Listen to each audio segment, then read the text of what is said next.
tonight in Berkeley. Be there or be square. We will be live broadcasting the entire thing, and I'll give you the update. Plus, President Trump, he just made a deal with Nancy Pelosi and Chuck Schumer on the border. Or did he? But yeah, he sort of did. We'll talk about all of those things. Plus, we'll do a little bit about big ideas on today's Ben Shapiro Show. I am Ben Shapiro.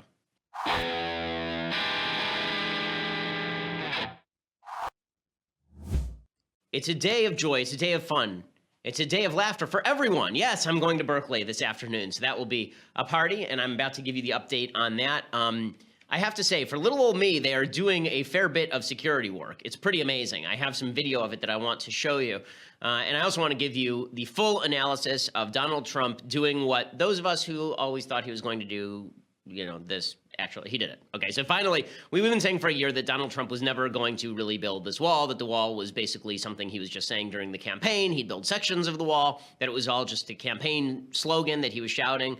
And now it appears he cut a deal with Nancy Pelosi and Chuck Schumer to legalize the Dreamers and not get funding for the border wall. So MAGA, MAGA, MAGA, MAGA, MAGA. Okay, so we'll get to all of that. But first, I want to say thank you to our sponsors over at Birch Gold. So, do you feel uncertain about the world? If you don't, it's because you're stupid. You should feel uncertain about the world because the world is an uncertain place. And in these perilous times, whether it's natural disasters or whether it is terrorist attacks or whether it is just the vagaries of politics, it is possible that your stocks are going to get hit. And that's why you need to put some of your money in precious metals. Everyone should have at least some of their money in precious metals. You should diversify. That's what Birch Gold is for. Right now, if you go to birchgold.com/Ben, you can contact Birch Gold Group and request that free information kit on physical precious metals. It's a 16-page kit. It shows how gold and silver can protect your savings, how you can legally move your IRA or 401k out of risky stocks and bonds and into a precious metals IRA. To get that kit, go to birchgold.com/Ben, birchgold.com/Ben. They're the people that I trust to invest in precious metals. They have a long-standing track record of success with thousands of satisfied clients, countless 5-star reviews, and an A+ rating with the Better Business Bureau. They're the people that I would trust. birchgold.com/Ben to get that comprehensive 16-page free kit. Okay, so I'm going to get to Trump and Schumer and Pelosi, the happy gang, the bunch of buddies. We'll get to them in just one second. But first, I'm going to give you the update on Berkeley. So it is now obvious that the police are expecting some bad stuff to happen. There are apparently 2 protests that are supposed to happen tomorrow at Berkeley. Oh, today at Berkeley, rather. One is a protest directed against yours truly, and the other is directed against the police themselves, which should be a lot of fun. Here's some of the tape of the preparations that are being made for security over in Berkeley this evening from the local news. If you can't see, they're literally setting up K-Bar in front of Zellerbach Hall, which is where I'm going to be speaking. They were doing this in the middle of the night, setting up these cement barriers. They were doing this for blocks around, apparently. They're blocking off a main street in Berkeley today. All for me. And I understand I'm a physically imposing specimen. But still, this seems a little weird. Listen, I guess that if you use Democrat Keynesian economics, then you have to acknowledge I'm creating more jobs in Berkeley than the current mayor of Berkeley. Right? I look at this. I'm creating infrastructure jobs. Just by visiting, I'm creating infrastructure jobs. Berkeley is saying that for upcoming security events, my event, the Free Speech Week that's happening next week, they're spending hundreds of thousands of dollars on security, all because Antifa is insane and because leftists are totally crazy. So the good news is that Berkeley looks like they're taking seriously the security issue. The bad news is that Berkeley is going to build a wall before Trump does, like long before Trump does, because the other big news today is that President Trump appears to have cut a deal with Nancy Pelosi and Chuck Schumer over DACA. That would be President Obama's executive amnesty. So here is what Nancy Pelosi and Chuck Schumer said yesterday after emerging from a meeting with President Trump. Okay, this is their press release. We had a very productive meeting at the White House with the president. The discussion focused on DACA. We agreed to enshrine the protections of DACA into law quickly and to work out a package of border security, excluding the wall, that's acceptable to both sides. We also urged the president to make permanent the cost-sharing reduction payments, and those discussions will continue. That last is a reference to Obamacare. It was acknowledged last night in really little covered news that Trump was looking to move toward fixing Obamacare rather than repealing and replacing it. That went by the wayside because everybody is very upset over the amnesty stuff. And what they are talking about here is amnesty. And even Trump's most ardent allies are really ticked about it. So the headline last night over at Breitbart was Amnesty Dawn. Amnesty Dawn. 5 seconds ago, Steve Bannon was saying that he was Trump's most ardent ally. Now it's Amnesty Dawn. Ann Coulter, the author of the bestseller In Trump We Trust, now tweets, quote, "At this point, who doesn't want Trump impeached?" So that's a rather abrupt about-face. Even Sean Hannity was saying that this is not a good deal for Trump. He, of course, blamed Paul Ryan and Mitch McConnell because that's the way that this works. Basically, a lot of, I will say, a solid number of people in Trump's base have turned into Mongo from Blazing Saddles, and if they're mad, they just punch a horse, and the horse happens to be Mitch McConnell or Paul Ryan. And these tweets, I mean, here's what Sean tweeted. "If reports true, 100%, I blame Republicans. They caused this. They wanted him to fail and now pushed him into the arms of political suicide, if true." So let me get this straight. They stood up to Obama's executive amnesty for years and held it up in the courts. But Trump making a deal with the Democrats is their fault because MAGA, underwater chess, backgammon, hungry hippos, MAGA. And then he says, "Weak Republicans have betrayed voters. POTUS needs to stay the course and keep his promises or it's over. Pelosi and Schumer can never be trusted." Okay, if they can never be trusted, then why is Trump making these moves? So Pelosi, what's really funny about this is that Trump obviously desires the love and respect of a lot of people on the left. And he thinks he can earn it by giving them what they want. Nancy Pelosi yesterday was ripping into Trump. I mean, basically comparing him to FDR, interning Japanese people during World War II. She was doing this, and 5 seconds later, Trump was cutting a deal with her. So a week and a half ago, I was in Chicago, and I saw this art exhibit that I was invited to see. It's called "And Then They Came for Me." And it's about the internment of the Japanese-American patriots in our country who were interned into camps during World War II. While their family members were fighting for freedom for America and for the world in World War II, they were in camps, and they came for me. And now they're coming for the Dreamers. Okay, so she was saying this 5 minutes ago. Then she goes to the White House and she convinces Trump, because he has a big heart for the Dreamers, as we know, that she has to cut a deal with him. The only leverage Trump has to get his border wall funded is this. This is his leverage, okay? It's not like there are lots of opportunities for him to use his leverage in the future. I know there are a lot of folks who are big Trump fans, Bill Mitchell, big Trump fan, saying, well, we just have to wait for him to negotiate. He has already not funded the border wall in the $1.1 trillion budget he signed earlier this year. He did not attempt to fund the border wall in raising the debt ceiling. He did not attempt to fund the border wall in extending the budget for another 3 months. He is now not attempting to fund the border wall in DACA. So where exactly is his leverage? Where'd the leverage go? The answer is there is no leverage. The border wall appears to have been largely BS. It's sort of like Obama saying that he was going to close down Gitmo and then never closing down Gitmo. Trump is basically, so initially after all of this broke last night, the White House said, hey, we didn't reach a deal. Okay, we didn't reach a deal. Trump, he may have talked about this stuff with Pelosi and Schumer, but we definitely did not make a deal along these lines. Then Trump got up and he started tweeting. Here's what he tweeted. No deal was made last night on DACA. Massive border security would have to be agreed to in exchange for consent. Would be subject to vote. Okay, well, but wait a second. You said there was no deal reached, and then the exact next sentence, you say massive border security would have to be agreed to. Not a wall, massive border security. So that's exactly what Schumer and Pelosi said. Then he said, this is really amazing, the wall, which is already under construction in the form of new renovation of old and existing fences and walls, will continue to be built. That's not building the wall. That's renovating existing fences. I don't remember the large crowds of people chanting, build the new renovation of old and existing fences and walls. Build the new renovation of old and existing fences and walls. Now, admittedly, it's a bit of a mouthful, but that's not what they were chanting. And Trump himself said during the campaign, he used build the wall as his go-to. He said this openly in interviews. He said it to the New York Times. He said, you know, when my crowd gets bored, all I have to do is say build the wall, and they go crazy. They go crazy. So it was always a slogan. Then Trump starts going full-on lefty. Okay, here's what he says. He says, does anybody really want to throw out good, educated, and accomplished young people who have jobs, some serving in the military? Really? 5 seconds ago. 5 seconds ago. A lot of members of your base. 5 seconds ago. Okay, Donald Trump campaigned on this. He kept saying, we either have a country or we don't, right? I mean, you remember this. You were here. Okay, the gaslighting is so irritating. The gaslighting is so stupid. We were all here. We were all present. We were all accounted for. Okay, we were all watching this. It was the most watched election in American history. We all remember what you said. But now Trump is swiveling about face, and then he says, they've been in our country for many years through no fault of their own, brought in by parents at young age, plus big border security. Okay, he should finish this by saying, please clap. Okay, this is low energy Jeb. Okay, they should put an exclamation point, a wilting exclamation point after Trump's name because of this. This is exactly Jeb Bush's policy, like word for word Jeb Bush's policy and Jeb Bush's defense of the policy. It was Marco Rubio's policy.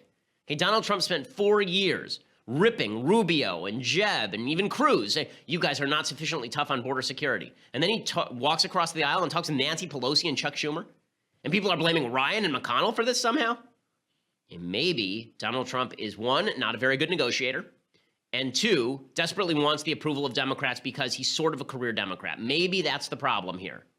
Okay, not that anybody could have predicted anything like this or anything. I mean, who could have possibly predicted that this would actually be the sort of thing that he would do? I mean, who could have predicted that this would be his immigration policy? I'll tell you who could have predicted it in just 1 second. But first, I want to say thank you to our sponsors over at Skillshare. So, are you a professional who's looking to make your resume better? Do you want to add some impressive skills? Do you want to launch that side business or pick up a new passion project? That's what Skillshare is for. Skillshare is an online learning community with over 17,000 classes in design, business, and more. You can learn everything from logo design to social media marketing to street photography. Unlimited access to all of this for one low monthly price. You never pay per class again. So I personally have been looking at the Skillshare class. I told you I took a watercolor class. Now I'm taking a Google Analytics class because I'd like to see how analytics works better. All of these are done in bite-sized increments, so you really get a lot of information out of a short period of time. And as I say, they have a wide variety of classes that makes you an expert in whatever field you choose to enter.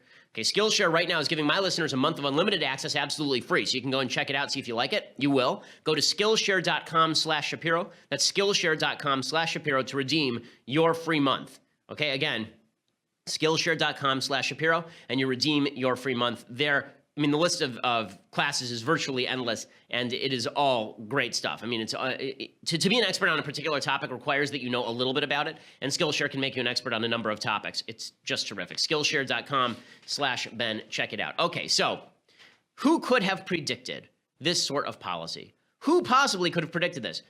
What would you say if you knew somebody who'd written in, say, May 2016, like May 25th, 2016, quote, a President Trump would indeed sign an executive order to build a wall with Mexico. After being informed by his advisors that such a wall would actually look more like sections of barrier punctuated by high-tech touch fences, Trump would also quietly concede. He would build sections that resemble a wall, mostly for symbolic purposes. Trump would probably staff up ICE, but we'd see no mass deportations. He would revoke President Obama's DACA, but he would not replace it with a harsh enforcement operation. The costs and political blowback would be too steep. Despite promises to do so, Trump would not dramatically curtail the number of high-tech visas handed out. He's made clear he believes American wages are already too high. Trump would, however, implement new restrictions on immigration from Muslim countries.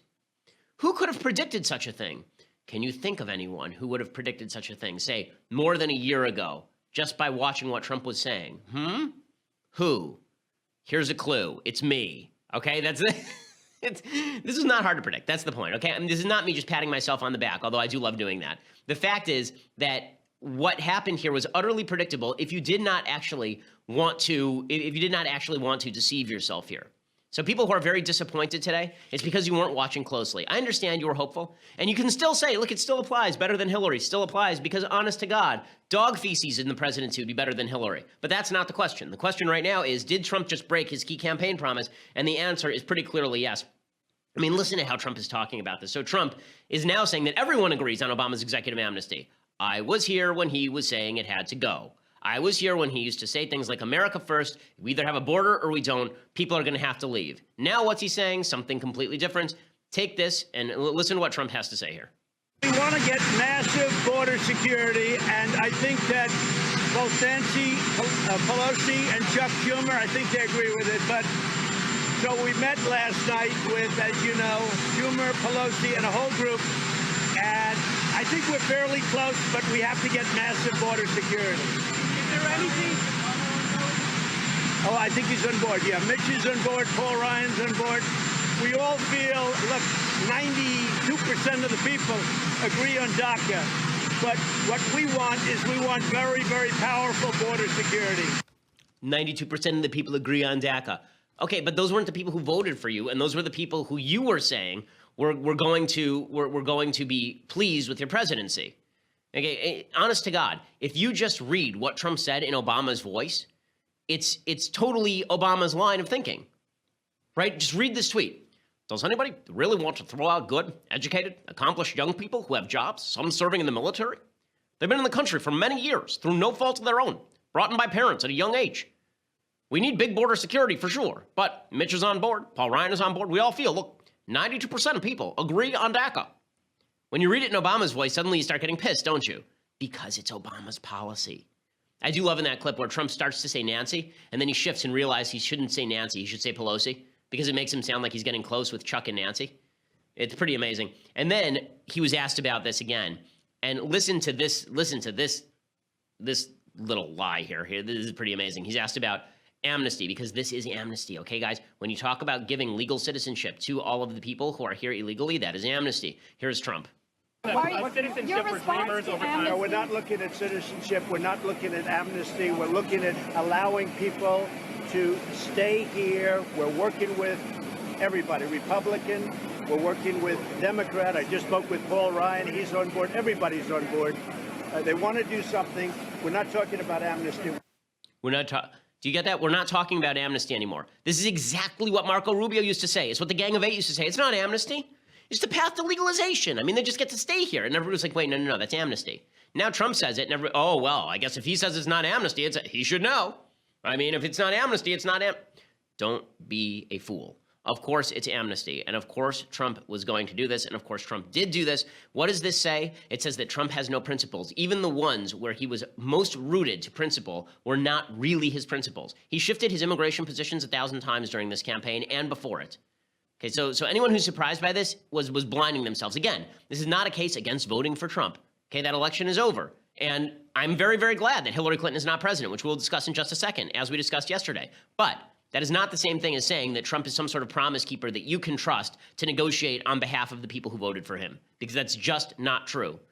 And then people in the White House are chortling about this stuff. Okay, Sarah Huckabee Sanders yesterday at the White House, she says, you know, Trump's done more for bipartisanship than Obama ever did.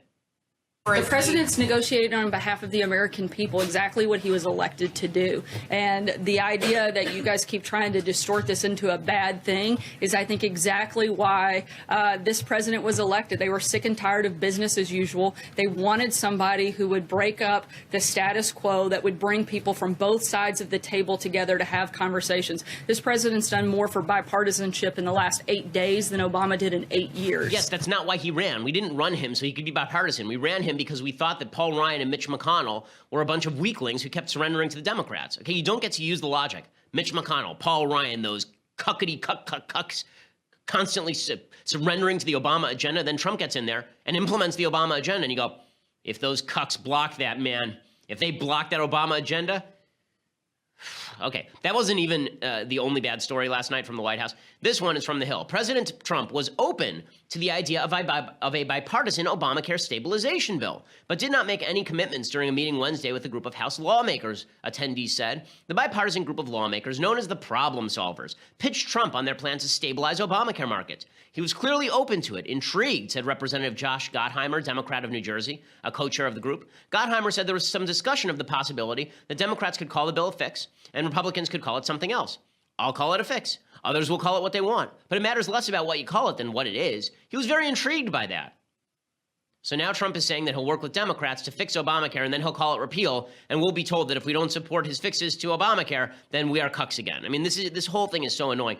Trump on taxes yesterday. So he says he has a tax plan. But what is his talking point on the tax plan? That he's not going to give a tax cut to the rich. Okay, let's be fair. Let's be clear about something. The rich pay the vast majority of income tax in the United States by a long shot, by a huge percentage. But here's Trump mimicking the Democratic talking point.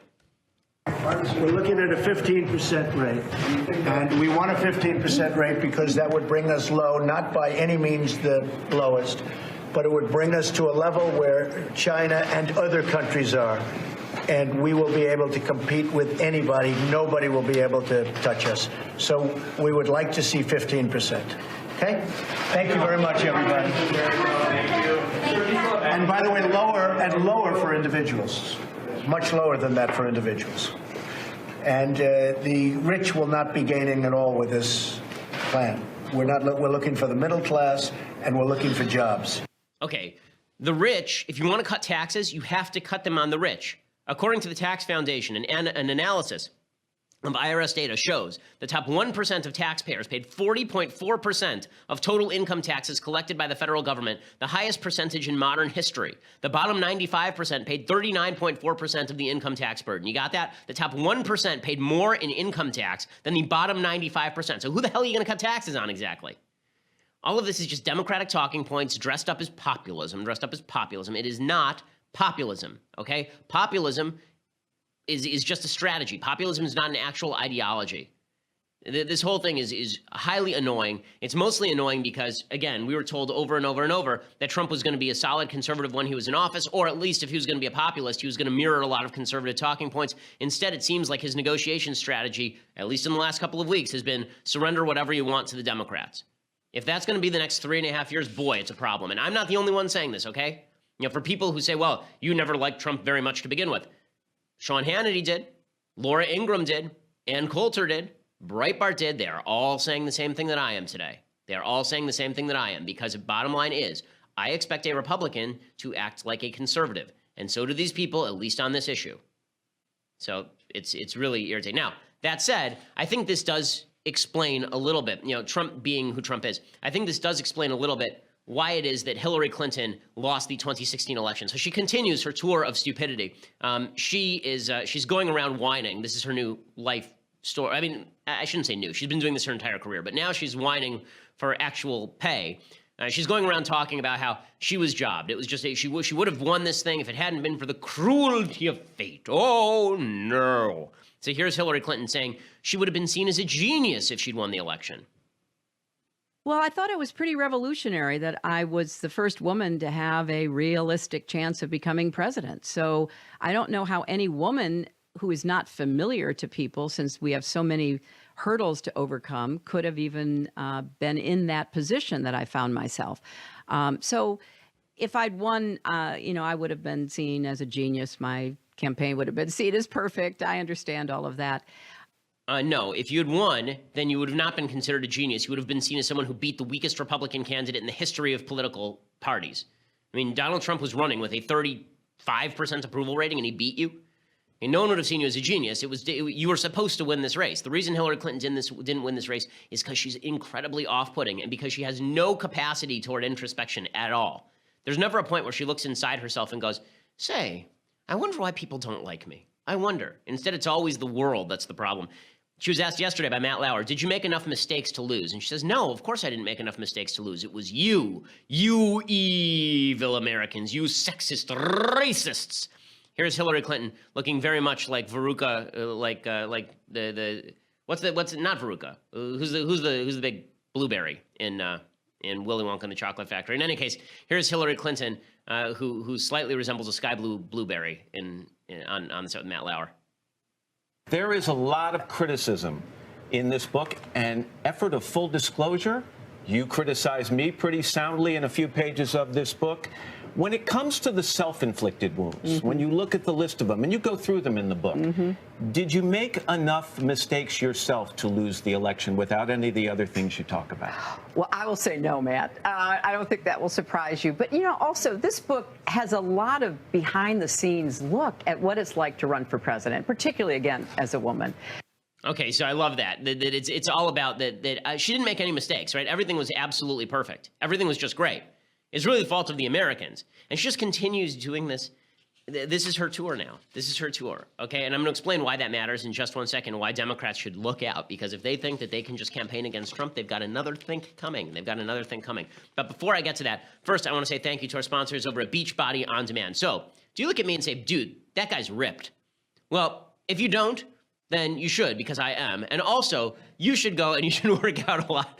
And no matter what you think of me, you may think, well, he seems kind of scrawny. Well, that's because you need to work out more, as do I. And that's why I use Beachbody On Demand. It's an online fitness streaming service that gives you unlimited access to a wide variety of highly effective, world-class workouts, personalized to meet your needs, plus extensive nutritional content. It's all geared toward helping people achieve their health and fitness goals. We're talking familiar brand stuff you already know, PEO, P90X, 21-Day Fix, T25, 3-week yoga retreat, right? All these brands are included in the Beachbody On Demand program.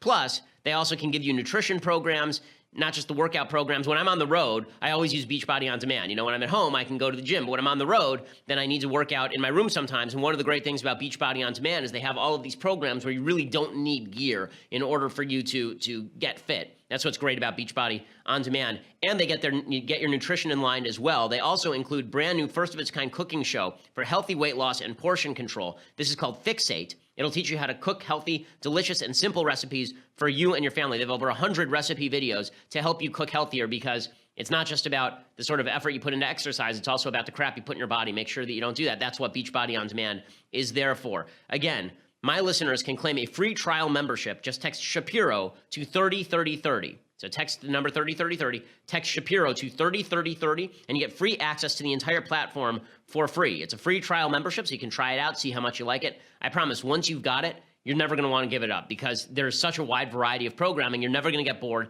and it really gets you in shape. That's always been my big problem when I work out, is that if I go in and do the same routine every day, I get very bored very easily. With Beachbody On Demand, you never get bored, because you can use a different program every time if you want. It's fantastic. Beachbody On Demand, text Shapiro to 303030, Shapiro to 303030. And yes, I do use Beachbody On Demand very frequently, and I do work out every day, which is why, I mean, look at Berkeley. Look how they're preparing for me. They're afraid I'm going to walk in there and I'm just going to take iron barriers and fling them just with one hand. I'm just going to pick up those cement K-bars and just chuck them.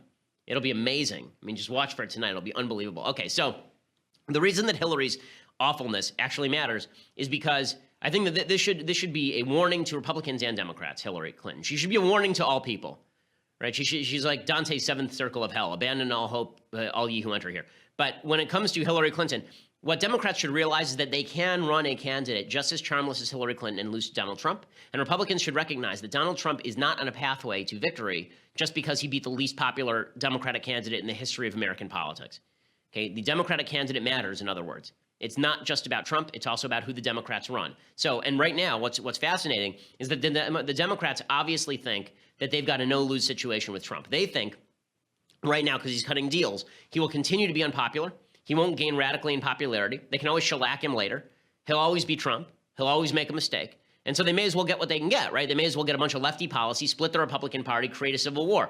This is why Trump needs to understand that without his base, he's got nothing. Okay, without his base, he doesn't have the middle, he doesn't have the left. And no matter how much he reaches over to the other side, no matter how many New York Times editorials talk about the new independent Trump, people are not moving toward him because he's already decided in the public mind. Hillary had the same problem in this election cycle. She kept trying to redefine herself. There is no way to redefine Hillary Clinton. There is no way to redefine Donald Trump. Okay, so I want to discuss also the situation with Jemele Hill. She's the woman on SportsCenter 6, SC6, who ripped into President Trump, because this is actually a story that's now going undercovered because there's so much news. But for that, you're going to have to go over to Daily Wire and become a subscriber. For $9.99 a month, you can be a subscriber to Daily Wire. It'll make your life immensely better. It will make you will just enjoy it so much. Okay, you watch my show live. You can get it later without any ads. You can watch Andrew Klavan's show live. You can watch Michael Knowles' show live. You can be part of the mailbags.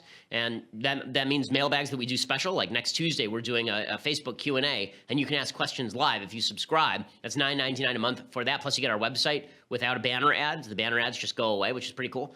You get all that. Plus, if you subscribe annually, you get this, the very finest in beverage vessels, okay? The pellet with the poisons and the vessel with the pestle. This right here is better than any of those, okay? And it's better than the flagon with the dragon. It's better than the vessel with the pestle. It has the brew that is true.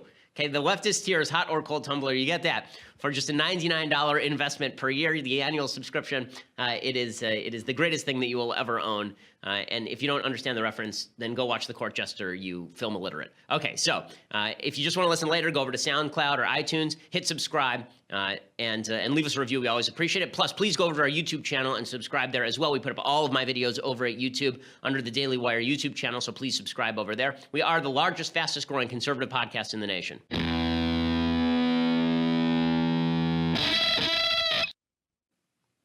So yesterday, in a story that has basically now been completely eaten by the next news cycle, Berkeley and Trump and the Trump wall and all this, Jemele Hill was this commentator who we talked about yesterday. She is a black woman who's on SC6. Okay, SC6 is not a show I like. I do not enjoy the show. I think it's a bad show. Michael Smith and Jemele Hill. But she goes on Twitter and she says that Trump is a white supremacist, surrounds himself with white supremacists, et cetera. Okay, it's basically just warmed over Ta-Nehisi Coates. Well, the White House is asked about this yesterday, and Sarah Huckabee Sanders says from the podium of the White House that she should probably be fired. I think that's one of the more outrageous comments that anyone could make, and certainly something that I think is a fireable offense by ESPN. Okay, this is stuff no White House should say. Imagine for a second that I said something on CNN. Let's imagine I was a CNN contributor, And let's imagine that I was on CNN and I said something nasty about President Obama. And the Obama White House then said they should fire him as a contributor. Okay, that would be wildly inappropriate. Government officials should not be calling for firings of private individuals based on expression of opposition to the government, to members of the government. It does not come off well. It is not pro-First Amendment. I don't understand how you can say that you want Jemele Hill fired, but then say that it's bad if Brendan Eich over at Mozilla Firefox is fired because he supports Proposition 8, upholding traditional marriage, right? It's one or the other, okay? You got to say that people either should not be fired for expressing their political views, or they should be fired based on you don't like their political views. But there's a lot of talk about snowflakery, and there should be, right? I'm going to go visit a bunch of snowflakes up in Berkeley today. But snowflakery exists on both sides. If you're that offended by Jemele Hill, I recommend that you get a life. Okay, Jemele Hill said some stuff. I don't agree with the stuff that she says. Lots of people say stuff that I don't agree with. She not only has a right to say it, she's basically given free rein by ESPN. The people here who I think are the biggest hypocrites are ESPN. I think ESPN is absurd. ESPN is willing to get rid of Mike Ditka, get rid of Kurt Schilling for no apparent reason except that they are conservative. But Jemele Hill, they issue a statement about how they don't like her politics, and then they don't suspend her. The double standard is telling, but the solution to that is not Jemele Hill being fired. It's ESPN hiring people like Mike Ditka and Kurt Schilling and Rush Limbaugh, by the way, instead of doing this routine where they fire everyone conservative and keep everybody on the left. Okay, time for some things I like and then some things I hate, and then the big idea. So, things I like, we've been doing old Disney movies this week, and so this is one of my favorites. For some reason, it really is annoying. There's some Disney movies that are not available on Amazon Prime. You have to order the old DVDs. Like, Disney only releases these every so often. Lady and the Tramp is one of these. This one came out in the 50s, and Lady and the Tramp is just great. It's a terrific film. It's really clever. There are certain things in it that you don't understand when you're a kid watching it. Like, Lady's owners are named Jim Dear and Darling. And the reason that they are called Jim Dear and Darling is not because that's their actual names. It's because that's what they call each other, and the dog doesn't understand their actual names. So it's all very charming, and this is a lot of the stuff about the Disney films that's really great is they work on two levels. They work when you're a kid because they're really enjoyable and fun, and then when you're an adult, they also work because there are a bunch of jokes that if you're a kid, you're just not going to get. It's a really, really charming, lovely film. And again, all the old films are about heroism and self-sacrifice. And sacrificing yourself for your family. That's really what all of the old Disney films are about. Lady and the Tramp's about that too. Here's some of the preview. This is the night, it's a beautiful night, and we call it Bellemonte. Ladies and gentlemen, this is a preview of the motion picture event soon to be seen in this theater. We would like to show you and tell you something about Walt Disney's Lady and the Tramp. It's his happiest motion picture, a story about dogs. Open your heart and build some glowing memories as Walt Disney takes you into that wonderful world you always hoped did exist and never knew for sure until now, the world of dogs. The old previews are so much fun. To anyone who's ever owned a dog, loved a dog, or just wanted a dog, this picture is yours, heart and soul. And the music's really great. Now, one of the things that's happened with a lot of the old Disney movies is that there are a bunch of people who complain about the racial stereotyping in the old Disney movies. So, like, there's in this movie, there's a scene where Lady and the Tramp, they're having spaghetti together. You see it in the preview. And there's a guy who owns an Italian restaurant who comes out, and he's basically just an Italian stereotype. Okay, if you really think that created massive anti-Italian sentiment, it's because you're stupid. Okay, in the 1950s, yes, there was racism. Yes, there were people who hated each other based on ethnic identity. That's true. But if you really think that Lady and the Tramp was the source of that, it's because you're dumb. It's the same sort of people who think that the name Washington Redskins leads people to hate Indians. Hate Native Americans. Really, really stupid. So, okay. Other things that I like. So, this is a pretty spectacular story. Harrison Ford punched Ryan Gosling, and that in and of itself is just amazing. You just have to love that. And then he explained why he punched Ryan Gosling. He said, "We were just doing a fight scene, and it just happened. What was funny was, when it was over, they brought ice for my face, and Harrison pushed me out of the way," this is Gosling, "and stuck his fist in the ice." I asked him the other day where he got his sense of humor from. Was it his mother or his father? He said Sears. And he didn't have much time to shop around, so he just had to grab one and get out. He's tough. He's been an inspiration to everyone. Everyone is doing push-ups and taking an interest in their fitness. And Gosling said, "Look at it this way. You just got hit by Indiana Jones."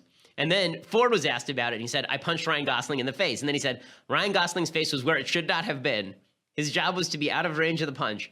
My job was also to make sure I pulled the punch, but we were moving and the camera was moving, so I had to be aware of the angles of the camera to make the punch look good. I threw about 100 punches in the shooting of it, and I only hit him once." And he was asked, "So should he be grateful?" And Ford said, I've pointed that out. And he said, "The one that did connect, that's 100% his fault." He said, "No, I suppose it's 90% his fault." And the person said, "That's very," and then Ford finishes, "generous of me." And then the guy said, "He said you went to his dressing room with a bottle of scotch." And Ford said, "I did." He said, "And poured him a glass and then walked out with the bottle." And Ford said, "Yeah? What did he effing expect? The whole bottle? I figured one drink would fix it. That was enough." Awesome. I love it. And then he calls him a mouseketeer. Pretty amazing. He says, "He was fun to work with. I like him a lot. He's a smart guy. He's an effing mouseketeer. He's been doing this since he was 6 years old or something. He knows what he's doing." Harrison Ford, man. All the Harrison Ford. Just awesome. I think they should remake Blade Runner, but they should not have Ryan Gosling in it at all. It should just be old Harrison Ford being Harrison Ford. Just having a camera follow that guy around would be incredible. Apparently, he's supposed to be really great to the staff on set also. He's one of the nicest guys in Hollywood, from what people say. Okay, time for a thing that I hate, and then we'll get to the big idea. So Steve Mnuchin apparently really, really likes living on the public dime. ABC News reported last night, Treasury Secretary Steve Mnuchin requested a government jet to take him and his newlywed wife on their honeymoon early this summer. He is worth $300 million or something like that, Steve Mnuchin. Mnuchin allegedly asked for an Air Force jet, which according to an Air Force spokesman cost $25,000 per hour to operate, to take him and his bride, Louise Linton, to their multi-destination honeymoon, which included Scotland, France, and Italy. That's insane. He is worth $300 million, and he wanted taxpayers to pay for his flight. Okay, serious MAGA action right there from Steve Mnuchin. You don't get to complain about Barack Obama wasting lots of money on vacations and then say it's okay when Trump does the same or when Steve Mnuchin does the same. All these people who want to live off the largesse of the government, it's really gross. It's really gross. And this is why the founders actually, many of them favored the idea of having wealthy men in government, because it was supposed to be public service, not the public serving you. But apparently it no longer, that's so gauche. You're worth $300 million and you can't just charter a plane? Ridiculous. Okay, time for the big idea. So on Thursdays, we talk about just a big idea that gives you background that you need to know. So today, excuse me, we're going to do the history of immigration, okay, because I think people get this wrong. So Steve Bannon said in his interview on 60 Minutes that America was built on its citizens. It wasn't built on immigration. This is a rather stupid dichotomy, okay? A lot of the citizens who came here were immigrants. In fact, virtually all of them were immigrants. A huge percentage of people who entered the United States during the 19th century were immigrants because the idea was that people were needed to fill the continent. That was the idea. This was manifest destiny idea that America was destined to take over the continent and we needed more people to do it. Immigration in the United States was basically wide open until the late 19th century, and it was only curtailed with the growth of the power of the federal government. The first serious federal regulation of immigration began in 1875, 100 years after the founding of the country, with laws directed toward preventing the entry of prostitutes and convicts. There was concern about cultural assimilation and real worries about undercutting the price of labor, right? Just the same as a lot of the worries today. That's what started the 1882 Chinese immigration laws that stopped the Chinese from immigrating. Some of that was xenophobia. A lot of it was concerns about the price of labor going down because of an influx of labor. In 1885, Congress banned importation of all contract labor, so you couldn't just import people and hire them to a contract. So where did the immigrants come from? This is one of the big questions, because the changing demographics of the country are largely due to immigration. Well, from 1820 to 1930, 4.5 million Irish people came to the United States. During the 19th century, 5 million Germans came into the United States as well. Between 1880 and 1920, 2 million Jews entered the United States. Overall, during that period, 1880 to 1920, 20 million new people entered the country. In 1924, largely as a backlash to Jewish immigration, Congress passed a law restricting entry to 2% of the 1890 population for particular groups. So if there were 100,000 Jews who entered in 1890, then only 2,000 Jews could enter now. That was the idea behind this immigration bill, and it was supposed to sort of freeze in place the levels of immigration that were entering the country from particular other countries. It was meant to crack down on the Eastern European Jewish influx, as well as the influxes from Asia. It actually banned outright immigration of Asians and Arabs. One of the things that's kind of unpleasant to mention about the Immigration Act of 1924, but it's true, is that one of the reasons for the ban on immigration was eugenics. There were a lot of people who thought that this was somehow degrading the cultural stock, not just the cultural, the genetic stock of the United States, and so you couldn't have all these stupid foreigners coming in here and making people dumb. It was almost an alt-right approach to immigration. The biggest change to immigration actually did not come, though, until 1965. In 1965, we had the Immigration and Nationality Act. This was pushed by Ted Kennedy. This is what Ann Coulter talks about a lot. It banned quotas based on nationality and allowed Americans to sponsor their relatives. So by banning the quotas based on nationality, you got a huge influx of people coming in from Latin America and from third world countries. As of 1970, there were only 9 million Hispanics in the United States. Today, there are 60 million. The Migration Policy Institute says this: the law placed an annual cap of 170,000 visas for immigrants from the Eastern Hemisphere, with no single country allowed more than 20,000 visas, and for the first time established a cap of 120,000 visas for immigrants from the Western Hemisphere. 3/4 of admissions were reserved for those arriving in family categories. Immediate relatives were exempt from the caps. This was the thing, right? So if you had a lot of immigrants from Latin America and Central America, and there were lots of them during the 1930s, 40s, and 50s, they were now allowed to do family reunification and bring in their entire families, and they were not subject to the caps. 24% of all family visas were assigned to siblings of U.S. citizens. In 1976, the 20,000 per country limit was applied to the Western Hemisphere, and then in 1978, there was a worldwide quota.